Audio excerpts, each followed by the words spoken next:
taking the best player available has remained steadfast in your time here. How is the process of getting to that destination maybe evolved over time?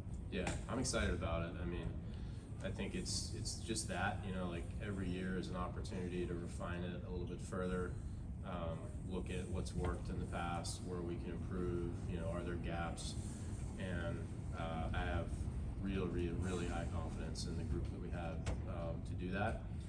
They've been hard at work now for quite a while, and for the most part in Pittsburgh at this point, most of the amateur baseball is done, so pretty much hunkered down upstairs, and we'll get started formally in terms of like the draft room that first week in July. But it's an exciting time, as you said. It's a huge opportunity for us, and really believe that we're continuing to improve our process, and that'll lead to good things next month. The consensus with this draft class seems to be that there's a lot of really good college arms, considering, you know, your organization's success and development and flipping these guys for major league talent. Do you think that puts you guys in an advantageous spot? You know, I think I really just want to look for the best player, and we're confident in our ability to draft and develop pitching, certainly. And so if that's the way it falls and it's a pitcher, we'll be excited about that. But we got to create more offense too. We know that as an organization. So it's going to come down to best player, and it'll be up to us. And I'm very confident that we're going to be able to create a really good onboarding and development plan for whoever it is, and get them off to a good track in their pro career. So it's exciting. We need to get better. So best talent available. Yeah. But last year you kind of bucked the trend where a lot of people projected college bats. You went with a prep player, and Konnor's looking pretty good. It's looking like a smart move. But how much, given where you are right now and how much you need offense, do you feel pressure to, not necessarily that you're not drafting the best player, but that you're drafting for positional need as opposed to pitching, and going with, you know, the best positional player? Like how much of that becomes, there's pressure on that because you need to add that to the organization? Yeah, no, I think it's a good question, Kevin. We do feel pressure to create more offense, for sure. We have to do that to deliver what we need to deliver to our fans, deliver more to our fans, which is our focus. Part of that's going to be creating more offense, so no question about that. I don't believe that doing that, especially in a place like Pittsburgh, is ever going to be about one thing. You know, one decision, one free agent, one trade, one draft pick. It's never going to be about that. It's going to be about 100 things, and we need to create more offense. So what I'd want to avoid in the draft is, you know, making our decision any harder because of that. Let's just find the best player, and with that, we know we need to create more offense over time. Wanting to create more offense, how much would you weigh, you know, a guy who could be seen as somebody who could quick to the big leagues and make an impact here sooner rather than later? Yeah, I mean, one of the things I'm really excited about in how our draft process has evolved, and I really feel that keeps getting better over time, is that question is sort of baked into the process. So, you know, I don't feel like now we're really having to think about the decision between, you know, maybe upside and risk of being further away versus closer and safer. I think it's all part of the process, and the process itself is, I believe, doing a good job of capturing all of that, capturing both the upside and the risk of every player, and it's getting them in an order, and we're gonna be disciplined and honor that order when we're done with it on July 6th, and just take the best player available. If it's not through the draft, do you think you could address that offensive need in other means, like the trade deadline coming up and everything? Yeah, I mean, we have to keep addressing it in every way possible. It is the draft. It's just not a single decision in the draft. But it's certainly the draft. It's international. It's trades. It's hitting development. It's the environment we have in the major leagues. It's roster construction. It's how do we build a roster that fits PNC. It's all of those things, and inside each of those categories, there's 100 things. So we just have to do that. I think, you know, I know how much awareness we have to solving that problem. and really have had. This is something that organizationally for at least 2 years now, it's been very clear that, okay, to win, to deliver more to our fans, we've got to create offense, and really high level of awareness on that to solve that problem, and an incredible amount of work and focus going into solving that. And all that hasn't bubbled up at the major league level, obviously. So we have to, first of all, be accountable for that, and just stay at it. I don't think it's one thing. I think it's going to be hundreds of things that ultimately lead to more runs on the field and more wins. Ben, you mentioned that that's all baked into the process, but how much has, especially the past two drafts, 23 and 24, with how quickly these guys have accelerated from being drafted to getting to the majors? I mean, 23, I think there's probably close to a dozen players were in the majors a year after the draft. How much has that changed maybe the pre-draft process, or you're thinking about, hey, we have to draft guys and we can't wait 4 and 5 years for them to develop. We need them to make a more immediate impact. Like, how much has that impacted the way you go about everything now? Yeah, I certainly don't want to, and I don't think any team would assume that just because a single player came into an organization, moved quick, that those rules are going to apply perfectly to the next one. So we want to be careful just to keep it about the player, what's best for the player, and what's the path that's going to make sense for this player. Not everyone's going to move fast, and there's lots of good players in the major leagues who didn't move fast.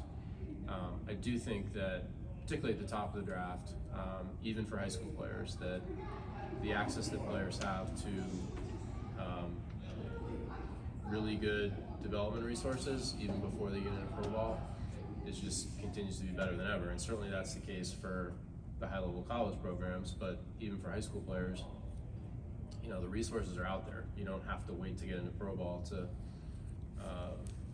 take advantage of those resources. So I do think certainly at the top of the draft, we're seeing players come into pro ball better equipped than ever, really. Doesn't mean it's easy. There's still failure involved with the pro game, but yeah, players are pretty much ready to go.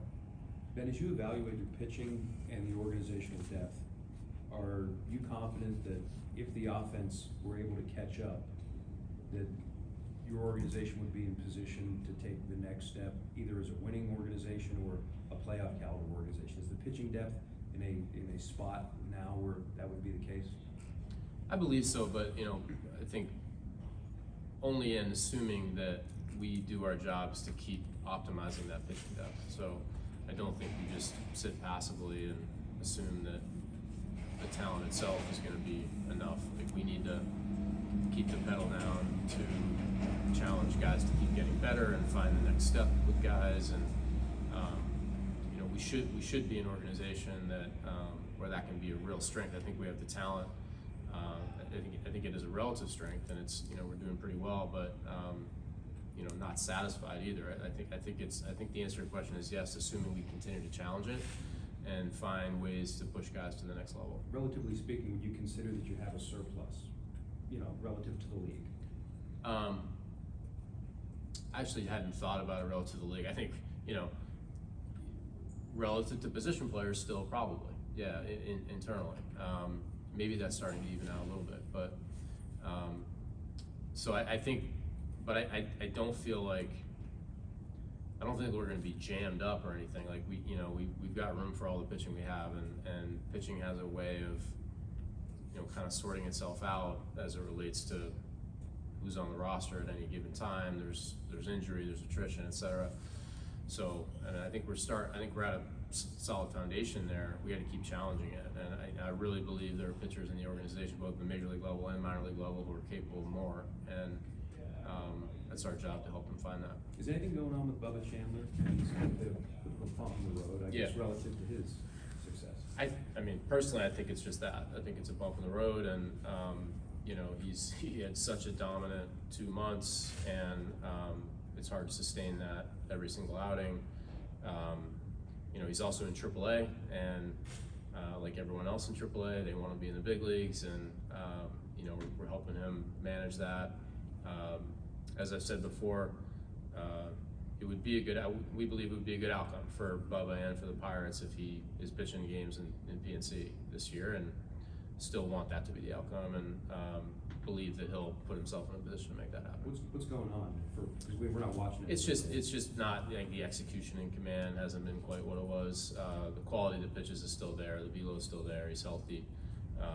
He's just not dominating the strike zone as much as he was early, and kind of not dominating counts quite as much to put himself in the best position, and it's just led to some some messier outings. And he's learning from that. He's very focused on it. He's super accountable, so he knows what he has to do to put himself back in a good spot. On the note of bumps in the road, like O'Neill's really struggling right now. What do you think is behind that, and do you think it's anything mental related, or is it just kind of just him figuring this out with mechanic stuff? Yeah,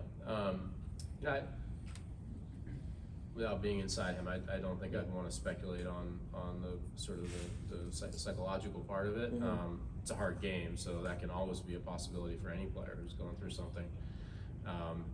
Yeah, I mean, we're not seeing any differences in the underlying skills. Obviously, the bat speed, now Hardy hits the ball, and all that stuff's still there. He's healthy. He's been going through a rut, and this has happened before, and he's come out of it, and I expect he will, and he's doing the work. And we know he's capable of more. He knows he's capable of more. There was a stretch there during the season where, look, he was clearly the best player on the field a lot of nights for a stretch, and now he's going through it a little bit. We just got to get him back to it.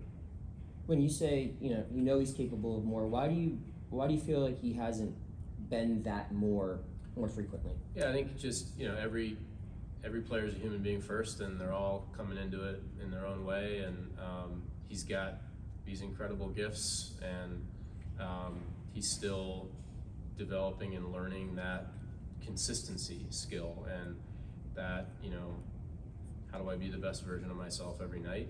This is not, when I say that, I want to be clear, I really feel strongly about this. It's when I say that, it's not about work ethic or whether he wants to be good or care level or anything like that.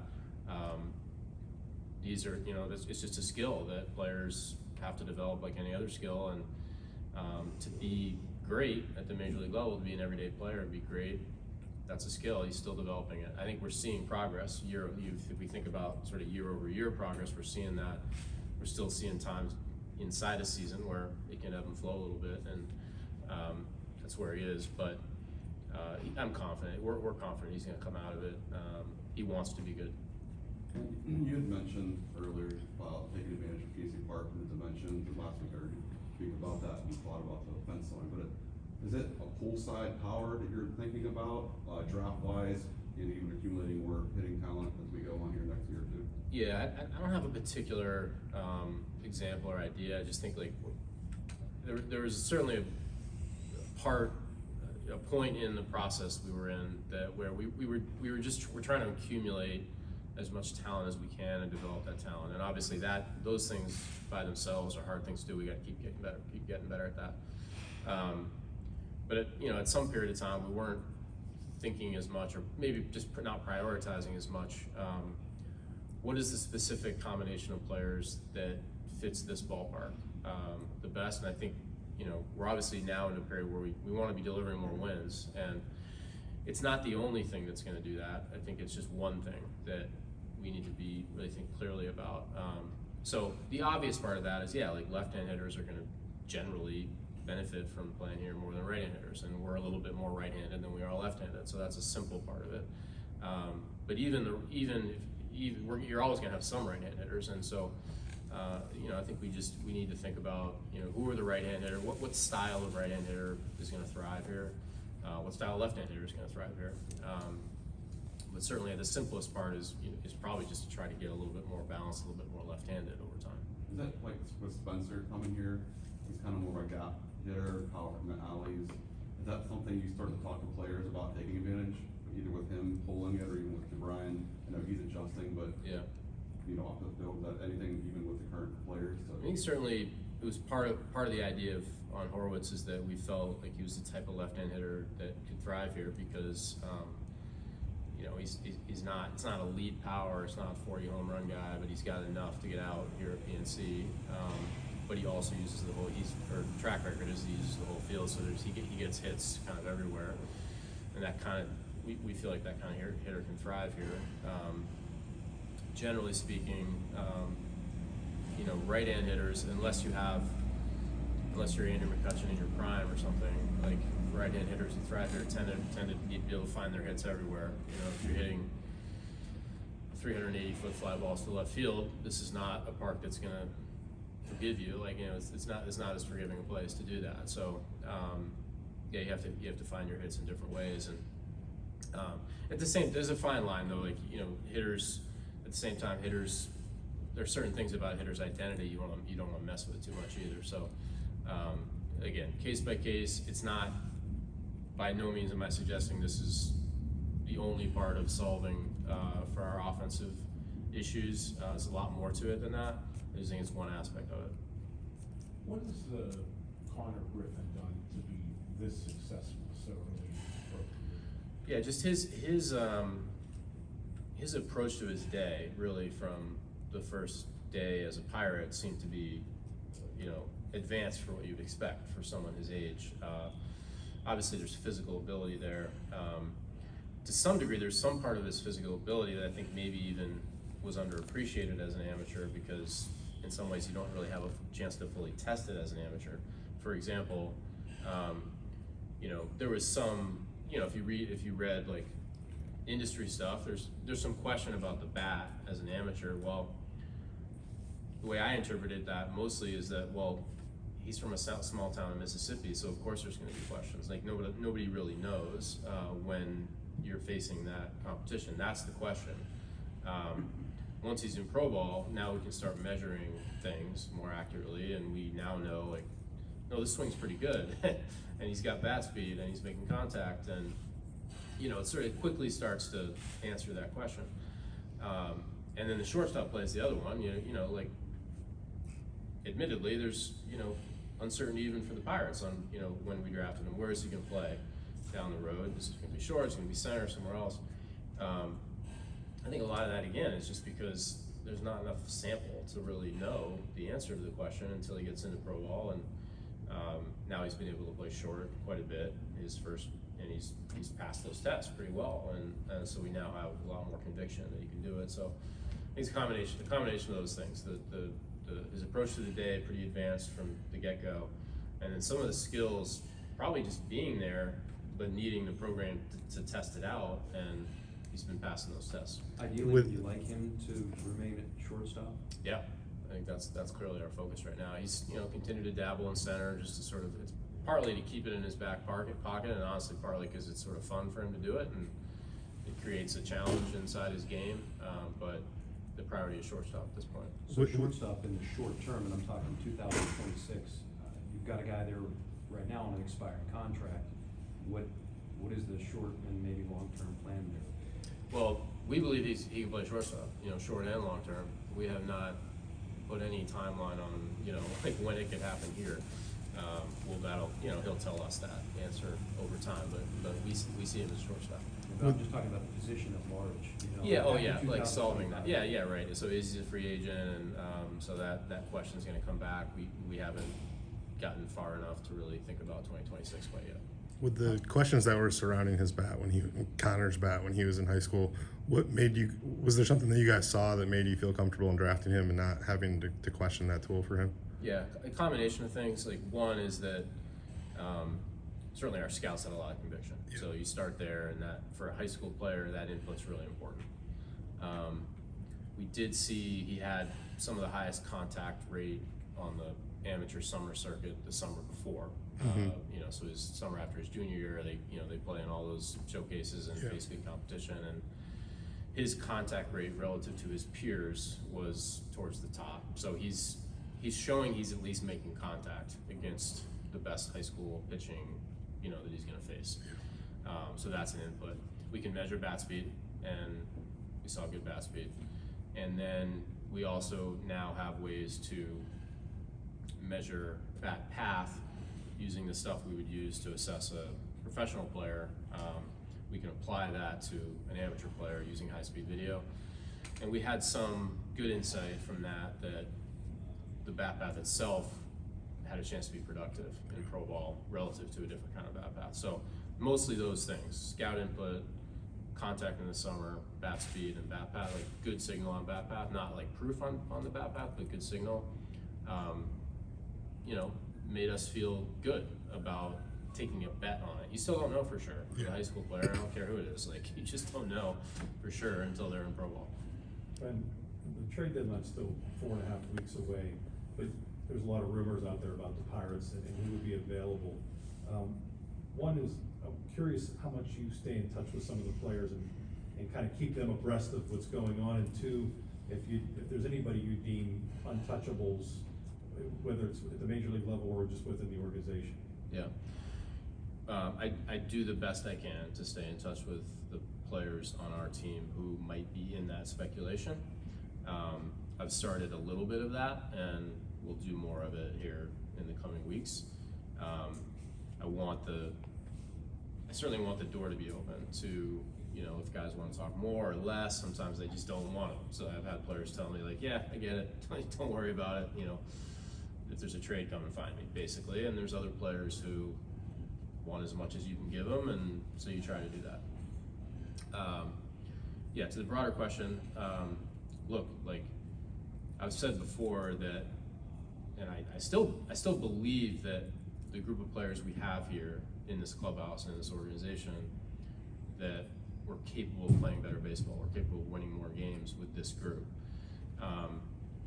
We're also not delivering at the level we need to our fans, clearly. And you know, you can go back to the beginning of last August. We have not won enough games, clearly. Not nearly enough games. We're not delivering at the level we need to. And so we gotta be honest about that, and we have to find solutions to that, and we wanna deliver more to our fans as fast as we possibly can. The next 5 weeks will bring opportunities to that we can either use to our advantage, and that's our job, use them to our advantage. We have to be ready for that. And I think what that means more than anything is just we gotta go into this open-minded. We're not delivering enough, we need to deliver more. That means we need to be open-minded about what comes to us in the next 5 weeks. Does that change the approach at all in terms of what you're expecting in a return for a trade, that they have to be closer to the major league level, like you need help? I think you can think about it, like that, but you know, you can also acquire an A-ball prospect and then trade that A-ball prospect, or trade a different, you know, you can use your players, the talent you have in the organization at different times in different ways. So I don't think, like, you know, if we happen to make a trade where the return was a younger player, I wouldn't read anything into that in terms of how motivated we are to win games faster. This is not, you know, the focus will be we need to win more games as fast as we can. Whatever the returns are, our focus will be is win more games as fast as we can. Just given the amount of pitching depth you guys have both here and in the minors, and the need for offense, does that kind of give you a little bit of wiggle room in terms of what you can look for in trades, just because you have so much pitching depth to kind of exchange for offense?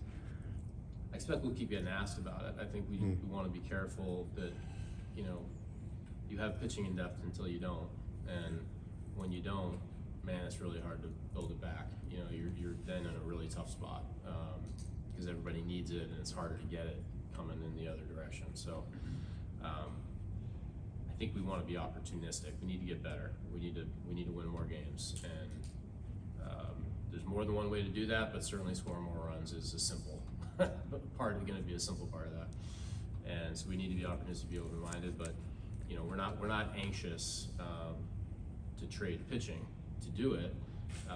We just need to be open-minded about how we do it. You talked about, you know, needing to generate more offense. You've got a couple key hitters here: Reynolds, Henry, Tree. Basically, the team as a whole. That maybe the expected stats that the public data paints a bigger picture than the actual stats. How much does that factor into whenever you're roster building, or just assessing what you have here moving forward? Yeah. Yeah. Nobody wants me to talk about bad luck or lack of luck, and people are tired of that. I get it. We do believe we have some hitters in that category. So yeah, absolutely. It's an input, you know, as you're thinking about those players, and you know, we believe we expect from guys going forward, and how do we build a better offense. It's an important input. You know, we believe in what that data is telling us, and it's part of making the bet over time that, okay, this should be different over time if that data is telling us that. When you're able to, I feel like this is maybe an awkward spot, you know, whenever it comes to sample size, where you obviously have a lot to glean something from it, where it might be like, okay, your X slug is whatever it is, but there's also what's on the back of the baseball card. You know, like how much does that, do you put stock in the quality of the bat over stat, or which, I guess, do you leave more on? I think it's a little bit of both, really. I mean, you know, I think we can learn pretty quickly about players who don't have a lot on the back of their baseball card, you know, nowadays, because, you know, there's just so much information, and you know, within 100 plate appearances, you can learn a lot at the major league level. Not perfectly, but you can learn a lot. But yeah, of course, if someone has the track record on the back of their baseball card, and they're still showing the skills, the underlying skills, and they're still at an age where they should continue to be good for a while, then obviously that's the type of player that we'd make a bet on. And when you're talking with other teams and starting to assess offers, is there any sort of aversion to trading your players within division, or are you strictly just looking at the best offer for the Generally Pirates? speaking, no. There may be specific cases where that, you know, in a tiebreaker situation, you might prefer not to do that. But I think generally we try to avoid that, because we just need to get better. We want to limit. We don't want to add too many things to the plate that are going to make it harder to find the best opportunity. And so generally my feeling about that is that it shouldn't matter. Every team's taking some risk in a trade both ways. So if it happens to be in division, well, then the other team's taking that risk too, and you're doing it together.